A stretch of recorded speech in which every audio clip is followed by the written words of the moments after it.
Hello, beautiful people! Maayong buntag. Good morning. Dzień dobry. We are here in the city and we are parked in a gasoline station next to 7-Eleven. We are waiting for MC. We are going to Carbon Market. You know what? I woke up so early today at 4 a.m. because we were gonna go for a walk or jog in Cebu City Sports Complex. But then again, it rained so heavy. It was pouring. So I asked MC if it was raining here also in the city, and she said yes. So I said, okay, well, let's just continue sleeping and we'll just go to the city in the morning. So here we are. We've been waiting for MC for like 20 minutes, I think. So now I'm getting hungry. So we got here Siopao. Wow, the panga is so brave. She went inside 7-Eleven, which is right over there, alone to grab this siopao. And what are you having, panga? Whoa, hot dog, bun, and then Pocari Sweat. Because I'm starving already.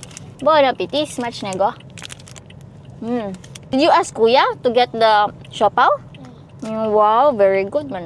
When you bring a kid everywhere and you just let them try to be brave and like do something, they will actually develop some confidence, you know. Ah, here she is. Finally. Oh, there you are. We got so hungry because we didn't have breakfast, so I asked Scarlett to go to 7-Eleven alone.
Carbon Market. We are having breakfast. We have utan bisaya.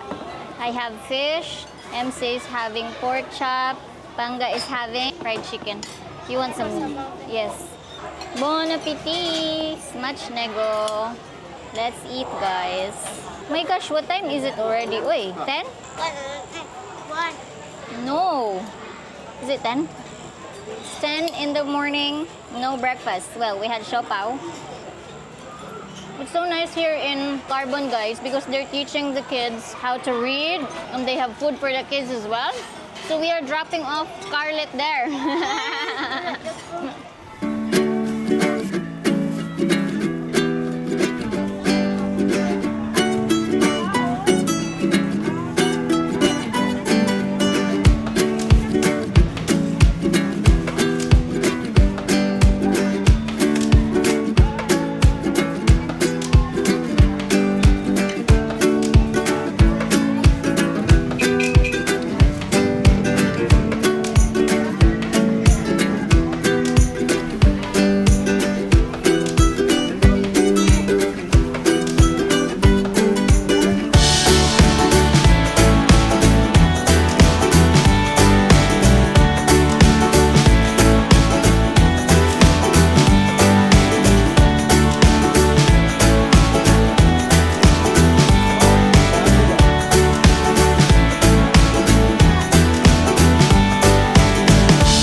Are back here at home, guys. So we went to Carbon and Unitop. So let's do a haul of everything that we got in carbon. First, I have here a lot of avocados. Can I just say that there's so many fruits in carbon today? So many mangoes. And it was also very cheap. There's like 50 pesos per kilo. That's like less than $1 per kilo for a mango. Also, we have here lanzones and rambutan. I think it's lanzones season now. Hala, init pa. It's still very hot. Oh, puto maya. You like this one?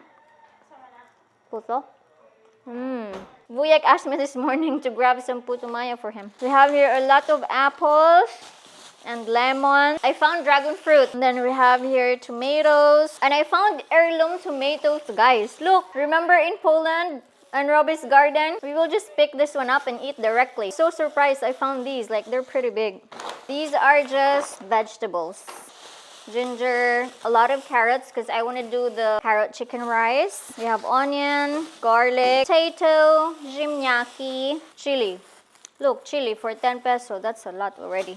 You cannot buy like this in Metro supermarket. I did not get like fish and meat because we got those from the supermarket, man. Okay, so from Unitop, here's everything that we got, guys. For Scarlett, this is what she chose. Pencil case and pencil. Look, for Fyong Fyong, guys, they're so cute. We got this for 169. 3 pieces already. Oh, and it's cotton. And I paired it with a top as well. 3 pieces. And we have another pink here. We could not find the top for the pink. We have here cleaning towel. 3 pieces for 119, diba? Everything is so cheap in Unitop. That's why I like going there. Spare rug here for the kitchen, yeah?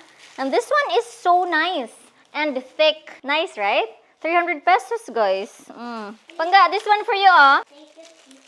You're welcome. Wow, so many pencil you have now, huh? And I got here so many rugs. Green, blue, we have brown. Ah, we have another red here. This one cute. We have welcome. We need to put this in the step. Welcome. We're like a store. Welcome. And then I have here the pots for 59 pesos, I think. Yeah, I have 5 pieces. We're gonna look for plants. We spent 2,300 pesos. Not bad. Okay, guys,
everybody! Happy Sunday! This is the next day, guys. And this morning, we got our laundry on over there. And then here, MC is finally putting varnish to our bamboo sofa set.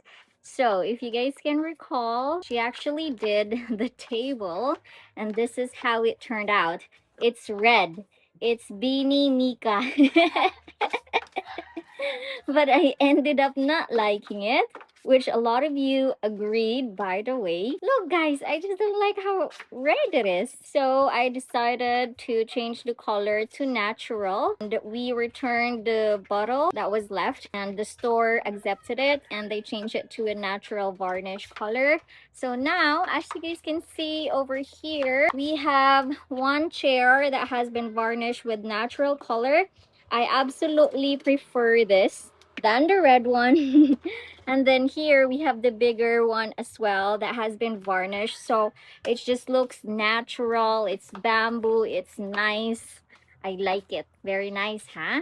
So we're putting it here on the sun so it dries up. Actually, it dries very quickly. So it's good. I think it was Scarlett who started to sand this one, right? She needs to sand it again. And then we put the natural varnish, guys. So we're working on that one and it will be done.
Our lunch in the terrace and now we are having dessert.